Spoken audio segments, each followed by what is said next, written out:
আসসালামু আলাইকুম। আহ, আজকে কোনো লাইভ করার চিন্তা ভাবনা ছিল না, বাট একটা সিচুয়েশন হয়েছে। এটা আপনাদের আপডেট থাকা উচিত। সামনে নির্বাচন, প্রতিটা মুহূর্তেই এখানে স্পেশাল। আমি এর আগে বলেছিলাম যে 21 জন বাংলাদেশ টাইমস পত্রিকার সাংবাদিকদেরকে তুলে নিয়ে আসছিল সেনাবাহিনী। আপনি কি এটা কোনো মেইন মিডিয়াতে দেখেছেন? সবাই বাংলাদেশ টাইমস বা অন্যান্যরা যারা ভিডিও তাদের পার্সোনাল ভিডিও শেয়ার করেছে, শুধু ওগুলো দেখেছেন? কোনো মেইন স্ট্রিম মিডিয়া দেখেছেন ওটা কভার করার জন্য যে সেনাবাহিনী 21 জনকে তুলে নিয়ে আসছে বা পরবর্তী যেটা হয়েছে? হয় নাই। ইভেন ইন মিলিটারি এটা করেছে হচ্ছে এয়ার ডিফেন্স আর্টিলারি একটা ইউনিট আছে, তার কমান্ডার এটা করেছে। যেহেতু জেনারেল ওয়াকারের এগেনস্টে নাকি বাংলাদেশ টাইমস একটা নিউজ দিয়েছিল, কিন্তু তারাও পরে আর্মির ভিতরেই তারা একটা নিজেরা গুজব ছড়াইছে যে না, আর্মি এরকম শক্তি প্রয়োগ করে নাই। কোথায় নাকি অস্ত্র উদ্ধারে গেছিল, ওখানে নাকি একজন সাংবাদিক পাইছে, সে নাকি বেয়াদবি করছে, ব্লা ব্লা ব্লা। পরে দেখা গেল যে দ্যাটস এ ককবুল স্টোরি। আচ্ছা, এখন হচ্ছে বাংলাদেশের যে সামনের আবহাওয়া দেখে সব দল মত নির্বিশেষে যত আওয়ামী লীগার ছিল সব কিন্তু এখন আইদার নিরপেক্ষ না জামাত হয়ে যাচ্ছে।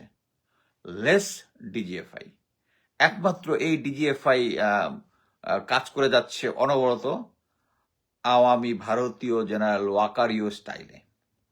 আপনি কয়েকদিন আগে, গতকালকে আমি মেজর জেনারেল সাজ্জাদের একটা ভিডিও শেয়ার করেছি, যে সে খুব স্ট্রংলি বলতেছে যে তার লাশের উপর দিয়ে, তার সৈনিকদেরকে বা আনসার ভিডিপি সৈনিকদেরকে লাশের উপর দিয়া যাতে ভোটের নিতে পারে, কেউ যেন কেন্দ্র না হয়। That's a very good thing, but Sajjad is Awami লীগার।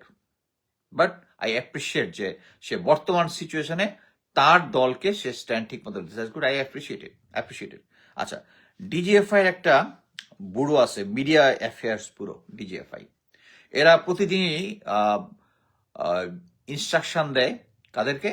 মিডিয়ার বিভিন্ন গ্রুপকে আলাদা আলাদা করে ব্রিফিং করে বা মাঝে মাঝে একসাথে করে।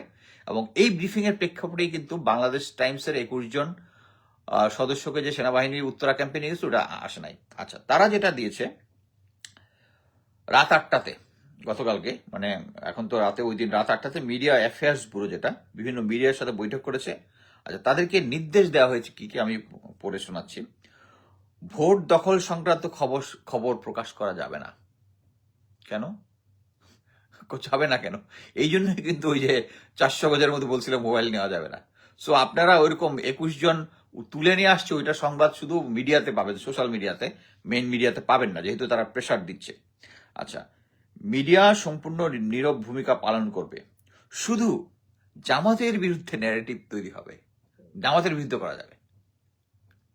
I don't know how they can tell it এভাবে নাম ধরে, মাই গড। আচ্ছা, মাঠের জুনিয়র কর্মকর্তার নিরপেক্ষ, মানে মাঠের জুনিয়র কথা আমাদের মিলিটারি বোঝাচ্ছে আর কি এখানে, নিরপেক্ষ, কিন্তু ঊর্ধ্বতন কর্মকর্তারা বিএনপির পক্ষে আছে, ক্লিয়ার ভাবে বুঝাই দিছে। আচ্ছা, বর্তমানে মাঠ পর্যায়ে কোনো পক্ষ নেওয়ার আদেশ নেই, মানে সেনাবাহিনী কোনো যারা গ্রাউন্ড পর্যায়ে আছে তাদেরকে কোনো পক্ষ নিতে আদেশ দেয় নাই। তবে 12 তারিখে দুপুর 12টার পর ইউনিটের নিম্ন পর্যায়ে সরাসরি বিএনপির পক্ষে কাজ করার জন্য বাহিনী সমূহের আদেশ প্রদান করা হতে পারে। আনবিলিভেবল। এবং আমাদের এই যে যারা মিডিয়াতে আছেন, ভাই আপনারা তো প্রথমেই 21 জনেরটা তুলেন নাই, এখন আসছেন হচ্ছে এই মিডিয়া আপনাদেরকে কাভার দিতেছে এই নির্বাচনে। আপনারা দয়া করে তাকান, বিবিসি কি বলতেছে, রয়টার কি বলতেছে একটু দেখেন, ইন্ডিয়ার মিডিয়াগুলা কি বলতেছে দেখেন। তারা এখন সুর নরম করতেছে, সবকিছুতে সুর নরম করতে, কি জন্য? কারণ তারা বুঝতে পারছে জামাতের এখন আসার সম্ভাবনা বেশি বাংলাদেশের মধ্যে। এবং বিএনপি তার রোলটা হারাইছে জাস্ট খালি ভারত বান্ধব নীতির কারণে। আওয়ামী লীগের ভোট ধরতে গিয়া তার মেইন যে ভোট ব্যাংক সে হারাই ফেলছে। সো এই প্রেক্ষিতে আমি শুধু এটাই বলবো যে আপনারা অ্যাকচুয়ালি সাজ্জাদ যেরকম রং চেঞ্জ করছে, প্রত্যেকটা বাহিনী রং চেঞ্জ করে ফেলতেছে, কিন্তু একমাত্র ডিজিএফআই স্ট্রংলি ফাইট করে যাচ্ছে এবং এই ফাইটের কোনো কাজ হবে না। আই এম শিওর যে সামনের নির্বাচনে আসলে যেরকম ডেইলি স্টার প্রথম আলো এরকম যেরকম প্রথমে তারেক রহমানের গুণগান গাইছে, এখন জামাতের আমিরের গুণগান গাচ্ছে, সবাই করবে। বাট আমরা যেটা করি, আমরা নিজেই আমাদের দেশের জন্য যেটা, যারা বিএনপি করতেছেন বিএনপি করেন, যারা জামাত করতেছেন জামাত করেন। শুধু এইটাই বলি, জামাত বিএনপি যে দলই ভোট কেন্দ্র দখল করতে যাচ্ছেন, জনগণ তাদেরকে থামায় দিবে। আইন শৃঙ্খলা বাহিনী যদি গুলি করে, জনগণ তাদের পাশে থাকবে। যদি এই আইন শৃঙ্খলা বাহিনী, কারণ আমি আগে বলছি, আইন শৃঙ্খলা বাহিনী যারা আহ, ভোট কেন্দ্র দখল করতে যাবে, তারা বাংলাদেশের ইন্টারেস্টের বাইরে আওয়ামী এবং ভারতীয় ন্যারেটিভের পক্ষে থাকবে। সো ওই পার্টির প্রতি কোনো আমাদের কোনো সহমর্মিতা নাই। সো আমি এর প্রেক্ষিতে বলবো, যারা মিডিয়াতে আছেন, প্লিজ, আপনাদের এখন সময় শেষ। আপনাদের ডিজে ভাইকে ভয় পাওয়ার আর কোনো সুযোগ নাই, কিন্তু আপনারা এখনো ভয় পাচ্ছেন, কারণ এটার প্রমাণ হচ্ছে আপনারা 21 জন তুলে নেওয়ার ঘটনাটা আপনারা জাননি, আপনারা তাদের মিডিয়াতে প্রচার করেন নাই। সো এখন জিনিসটা আপনাদের উপরে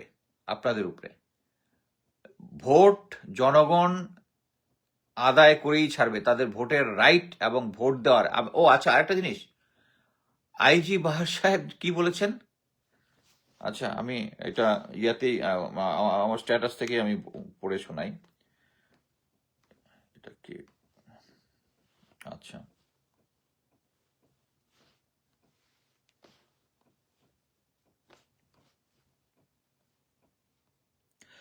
বলেছে আইজি, আমার দেশের নিউজ, মবের চেষ্টা করলে শুধু কেন্দ্র নয়, ওই আসনের ভোট স্থগিত করা হবে। আশ্চর্য! আপনি আপনি তো আপনি যে বাংলাদেশের আইন অনুযায়ী যে ইলেকশনের সময় ইলেকশন কেন্দ্র, ভোট কেন্দ্র করা, আসন স্থগিত, ভোট স্থগিত, এটা তো আপনার আপনার ইয়াতেই নাই তো, আইন অনুযায়ী তো এটা তো আপনার জুরিডিকশন। আপনি এটা কিভাবে বলতেছেন? I don't understand. এটা প্লাস হচ্ছে ওই যে ইনকিলাব মঞ্চের উপরে যে পুলিশের আক্রমণ, প্লাস এই যে উনি চেষ্টাটা করতেছেন, ওই ডিজিএফআই যেটা বলেছে ওইটাই উপরের লেভেলে সব হচ্ছে। তারা আহ, ভেবেছিল বিএনপি ক্ষমতায় আসবে, যেহেতু আওয়ামী লীগের ভ্যাকেন্সি, আওয়ামী লীগ চলে যাওয়ার পর একটা ভ্যাকেন্সি, কিন্তু বিএনপি অ্যাকচুয়ালি তারা নিজের পায়ে নিজে কুড়াল মেরেছে, তারা এরকম সিচুয়েশনে তারেক রহমান যে দেশের থেকে দেশে ফেরত এসছে, তাদের একটা আর্মি সাপোর্ট আছে, অ্যাডমিনিস্ট্রেটিভ সাপোর্ট আছে, সবকিছু স্পষ্ট বোঝা গেছে। তাদের এখানে জনসমাগম হয়েছে, পাবলিক গিয়েছে, তারপর ম্যাডাম খালেদা জিয়ার মৃত্যুর পরে ওখানে যে জানাজাতে কি পরিমাণ লোক হয়েছে, সবই হচ্ছে এই সিম্প্যাথি ভোটটা ক্যাশ করতে পারে নাই বিএনপি। কি কারণে? জাস্ট আমি একটা জিনিস বলতেছি, শুধু একটা কারণে। প্রথমেই হচ্ছে যে বিএনপির যে যারা আওয়ামী লীগ চলে যাওয়ার পরে বিএনপি থানা উপজেলা পর্যায়ে যারা আছে, এরা দখল করে নিছে। আওয়ামী লীগের চাঁদাবাজি বন্ধ হয় নাই, বিএনপি কন্টিনিউ করছে। এই জন্য ত্যক্ত বিরক্ত হওয়ার পরেও তারা আশা করছে যে তারেক রহমান ফিজিক্যালি যখন আসবে এগুলা কমবে। তারেক রহমান ফিজিক্যালি আসছে, এগুলো কমে নাই। সো পাবলিক খামাখা, আমার মতো প্লাস মিলিটারি অনেক লোকজন খামাখা, হাসিন স্যারকে ব্রিগেডিয়ার জেনারেল বলতে হবে, কারণ তাকে র্যাঙ্ক এখন brigadier general, no lieutenant colonel. Brigadier Hasin sir Awami League থেকে কেন, বিএনপি থেকে কেন ইয়াতে আসছে? ওনার মতো একটা দেশপ্রেমিক লোক। এইটাই যে আমরা কেউ চাই না ভারতের সাথে কারো আন্ডারস্ট্যান্ডিং। ভারতের সাথে যে আন্ডারস্ট্যান্ডিং ছিল, এটা বোঝার জন্য এখন আপনাকে রকেট সায়েন্টিস্ট হইতে হবে না। তারপরেও আমি লাস্ট পর্যন্ত চেষ্টা করছি বিএনপির সাথে থাকার জন্য। আপনি একটা শুধু চিন্তা করেন যে বর্তমান যে রাজনৈতিক পরিস্থিতি, তারেক রহমান এসে একটার পর একটা, এখানে মেডিকেল কলেজ, এখানে সয়াবিন তেল হয়, এখানে মানে আই বলো মানে এরকম মেসআপ কিভাবে করে? এটা তো উনি তো একটা ওয়ার্ড পর্যায়ে, জেলা পর্যায়ে নিয়ে, উনি জাতীয় পর্যায়ে উনি বিএনপির চ্যানেল এই ধরনের কথাবার্তা কেন বলতেছে? কেউ এটা থামাইতে পারতেছে না, একটার পর একটা।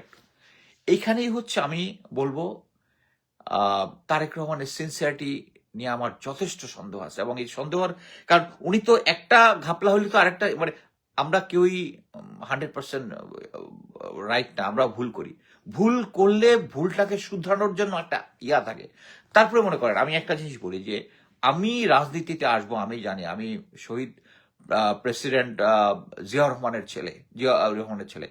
আমি ম্যাডাম খালেদা জিয়া, দেশনেত্রী খালেদা জিয়ার ছেলে। আমি তো পলিটিক্সে আসবোই, লোকজন আমাকে ভালোবাসে, দলকারকে ভালোবাসে। So I will prepare my self. 17 বছর ওখানে আসছে, উনি ইন্টারমিডিয়েট পাস, উনি একটা ডিগ্রি করতে পারলো না, তাকে এইটার জন্য একটা প্রিপেয়ার করতে পারলো না। That's the lack of sincerity. উনি দেশ শাসন করবেন, কিন্তু উনি নিজেকে প্রস্তুত করবেন না, ওনাকে নিজেকে প্রস্তুত করতে হবে। যেভাবে মনে করেন যে কি হয়, মনে করেন যে আমি একটা মানে সিম্পল কথা বলি, উনি যে বিবিসিতে যে ইয়াটা দিয়েছেন, স্পিচটা দিয়েছেন, fantastic, it was good, it was very good আমি বলবো। উনি কনফিডেন্টলি উত্তর দিয়েছেন। এটার বিহাইন্ড দ্য সিন কি? বিহাইন্ড দ্য সিন হচ্ছে ওনাকে আগে কোশ্চেন অ্যান্সার সবকিছু দিয়ে দেওয়া হয়েছে এবং ওনাকে প্রিপারেশনের টাইম দিছে, উনি কাট পেস্ট করে উনি সবচেয়ে বেস্ট ইয়াটা হয়েছে। কিন্তু আপনাকে তো জনগণকে ফেস করতে হবে। আপনি আল জাজিরাতে আপনি ইন্টারভিউটা দিতে চান না because your English is not good. এটা তো আপনাকে, এই ইংলিশটা গুড, আপনি 17 বছর কি করছেন? আমার আম্মা, আমার আম্মা আমেরিকাতে আসছে, উনি এসএসসি পাস, উনি ফ্লুয়েন্টলি ইংলিশে কথা বলতে পারে। ইংলিশে প্রতিদিন কুইন্স পাবলিক লাইব্রেরিতে যাইতো, কথা বলে এখন ফ্লুয়েন্টলি কথা বলতে পারে আম্মা। আপনি কেন পারতেন না? আপনি নিজের এই প্রিপারেশন নাই কি জন্য? আপনার তো এই প্রিপারেশনটা থাকার দরকার ছিল। এই যে এখন যে ট্রাম্প অ্যাডমিনিস্ট্রেশন, একটা জিনিস বলি, এই আমেরিকাতে কিন্তু ম্যাক্সিমাম লোক হচ্ছে এইচএসসি পাস, এইচএসসি লেভেলের পাস। খুব কম লোক পরবর্তীতে কেরিয়ারিস্ট ছাড়া হায়ার এডুকেশন পার্সু করে না। এই ট্রাম্প অ্যাডমিনিস্ট্রেশনে অ্যাটলিস্ট আমি 4-5 জনের মানে যখন বিভিন্ন সময় বিভিন্ন লোকজন ইয়াতে আসছে আমেরিকা, আমি তাদের ইয়া পড়েছি, রেজিউমে পড়েছি, এরা সব ইন্টারমিডিয়েট পাস করে একটা কাজে ঢুকে গেছে, তারপরে যখন রাজনীতিতে আসছে, যখন বুঝতে পারছে যে আমার ফিল্ডটা সামনে ক্লো, সাথে সাথে একটা ডিগ্রি নিয়ে নিছে, বিকজ সে নিজেকে প্রিপেয়ার করছে যাতে কেউ কোশ্চেন না করতে পারে। এখন আমি কেন, দেশের লোক কেন তারেক রহমানকে ভোট দিবে? উনি তো নিজেকে দেশের জন্য তো প্রস্তুত করেন নাই। উনার একটা পজিশনে থেকে উনি নিজেকে প্রস্তুত করেন নাই। উনি কিভাবে ফরেন ডেলিগেটদের সাথে কথা বলবে? ওনাকে তো ইন্টারপ্রেটার নিতে হবে সাথে সাথে। ইন্টারপ্রেটার কি? ওর আশেপাশে, উনার আশেপাশে যে একটা হারামখোর গ্রুপ আছে, যারা তাকে সবসময় মিসফেড করে, ভারতের কোলে নিয়ে বসাইছে, তারা তাদেরকে চালাবে। এটা তো হইতে পারে না, এটা তো হইতে পারে না। আপনি একজন শহীদ প্রেসিডেন্ট জিয়া রহমান ছিল, নিজেকে প্রস্তুত করেন নাই যে সামনে যখন একটা নির্বাচন আসবে, আপনার রেজিউমের মধ্যে আপনার ইন্টারনেট পাসটা এটা খারাপ দেখাবে। আপনি এটা করেন নাই। সো আপনাকে জনগণ কেন ভোট দিবে? আপনি যদি ডক্টর শফিকের পাশে দাঁড়ান, ইউ স্ট্যান্ড নো হোয়ার। তারপরে আমি নিজে কেন এই ডিসিশনটা নিয়েছি, একটা জিনিস মনে রাখবেন যে আমি দুজনের ক্যারেক্টারিস্টিক্সই ভালো মতো, ডক্টর শফিকেরটা দেখেছি। শীর্ষ নেতৃত্ব is very important, very important. এই এত কিছুর পরে যে তার চাঁদাবাজি যা বিএনপির আছে, তারেক রহমান এসে তার নেতৃত্ব দিয়ে এটাকে করতে পারতো, কারণ উনি জিনিসটা পারেন না। আপনি একটা জিনিস দেখেন, আমি ডক্টর শফিকের এগেনস্টে আপনি যত কিছু বলেন, একটা হচ্ছে তার যে হ্যাক হয়েছে নিয়ে যে বিএনপি ঝাঁপায় পড়লো, আপনি কি আসলেই বিশ্বাস করেন ডক্টর শফিকের মতো একটা লোক, এই ধরনের একটা, যেখানে তার ওয়াইফ, 2 মেয়ে সব ডাক্তার, তাদেরকে এরকম একটা কথা বলবে? আচ্ছা, এখন আসি হচ্ছে, আপনি একটা জিনিস দেখেন, আল জাজিরার যে ইন্টারভিউটা উনি দিয়েছেন, এটার মধ্যে নারী নেতৃত্ব নিয়ে কন্টিনিউয়াস তাকে পুশ করছে। সে উনাকে যখন বলছে যে ইয়ার নারী নেতৃত্বে, মানে জামাতে ইসলামের নারী শীর্ষ পর্যায়ে আসতে পারে, স্ট্রেট না করে দিচ্ছে, দ্যাটস দ্য ট্রুথ। এবং এটার পরে জামাতে যে মহিলাদের যে মিছিল আমি দেখলাম বাসে, বিকজ উনি কোনো ডিপ্লোমেসি বা সামনে নির্বাচন দেখে কোনো ইয়া করেন না, উনি সত্য যেটা ওটাই বলেছেন। অতএব আমরা যারা সত্য বলে, যারা চাঁদাবাজি করে না, যাদের দলের উপরে কন্ট্রোল আছে, আপনি একটা দেখেন বিএনপির একটা ইয়ার মধ্যে কত লোকজন, কত ইনডিসিপ্লিন, এ বলে থামতে, তার কেউ থামে না। আর আপনি ইয়ারটেরটা দেখেন, জামাতেরটা দেখেন। সো আমরা প্লাস দেশের জনগণ, আমি মনে করি সঠিক ডিসিশনটা নিবে, এবং দেশের আইন শৃঙ্খলা বাহিনী, ডিজিএফআই, বলবো আপনারা শেষ পর্যন্ত জয়যুক্ত হতে পারবেন না, আপনারা পারবেন না মানুষের ভোটের অধিকারটাকে ম্যানিপুলেট করতে পারবেন না। দেশের জনগণ দাঁড়িয়ে যাবে যে কোনো। সো অন্যান্য সংস্থা যেরকম লাইনে আসছে, আপনারাও লাইনে চলে আসেন কাইন্ডলি। আমার এখন ইয়ার সাথে মানে যখন, আচ্ছা, ঋণ খেলাপি ভূমিদস্যু দুর্নিবাদ, আচ্ছা, এই যে আরেকটা জিনিস, ঋণ খেলাপি 49% আপনাদের ঋণ খেলাপি। এই ঋণ খেলাপি যারা ম্যাক্সিমামই ঋণ খেলাপি নিয়েছে হচ্ছে ঋণ কবে নিয়েছে? আওয়ামী লীগের আমলে নিয়েছে। তো আওয়ামী লীগের আমলে নিয়ে ঋণ খেলাপি হয়েছে, আপনি তাদেরকে দিছেন। আপনি আমি অনেকগুলো ভিডিও দেখেছি যে প্রতি নমিনেশনের জন্য অনেক 3 কোটি টাকা দিয়েছে, 3 কোটি প্লাস মাইনাস দিয়েছে, তারপরে যে পায় নাই। এবং এখন তো আমি বুঝতে পারতেছি যে বাংলাদেশের বিএনপিতে সেনাবাহিনীর রিটায়ার্ড অফিসার যারা গ্রামে গঞ্জে কাজ করেছে একটা নমিনেশন পাওয়ার জন্য, তাদের কেন দিতে? কারণ আর্মির লোকরা আপনাকে টাকা দেয় নাই। ডিসগাস্টিং। ফখরুল ইসলাম আলমগীর, উনার সম্ভবত ভাই দেখলাম 22 কোটি টাকা কর মওকুফ করে, সরি, ঋণ মওকুফ করছে একটা ব্যাংকে। উনা উনি উনার ভাই ওই ঋণটা নিয়েছে হচ্ছে আওয়ামী লীগের আমলে। আওয়ামী লীগের আমলে 22 কোটি টাকা ঋণ পেয়ে গেছে। সো আমরা যেগুলো শুনতাম যে উনি শেখ হাসিনার ইয়াতে গিয়ে মাঝে মাঝে খামটাম নিয়ে আসছেন, ভুল কিছু না, সব প্রুফ করে যে তার ভাই ওই সময় 22 কোটি টাকা পেয়েছে, এবং 22 কোটি টাকা এই আমলে ক্ষমতায় এখনো আসে নাই। আর আপনারা চিল্লাইতেছেন যে সরকার চালাচ্ছে, প্রশাসন চালাচ্ছে হচ্ছে জামাতের লোকজন। সো যারা ক্ষমতায় আসার আগেই এই 22 কোটি টাকা মওকুফ করে দিল, ক্ষমতা যাওয়ার পর তারা কি করবে? বাংলাদেশকে যদি আমরা আমাদের মতো মনের মতো বাংলাদেশ চাই, ভোটের অধিকার চাই, ইনসাফ চাই, আমি মনে করি এখন বর্তমান প্রেক্ষিতে জামাতে ইসলাম ছাড়া আমাদের কোনো গতি নাই, এবং 11 দলীয় জোট। এবং আমি অ্যাকচুয়ালি জামাতের থেকে বেশি বিএনপির বেশি সাপোর্ট করি এনসিপি। বাট এনসিপি এখন কিছু কাজের জন্য, এবং আমি বলবো জেনারেল ওয়াকার, ডিজিএফআই, এদেরকে এমনভাবে মোটিভেশন বা করে দিয়েছে, মানে ব্রেইন ওয়াশ করেছে, এবং তাদেরকে কন্ট্রোভার্সি করে দিয়েছে।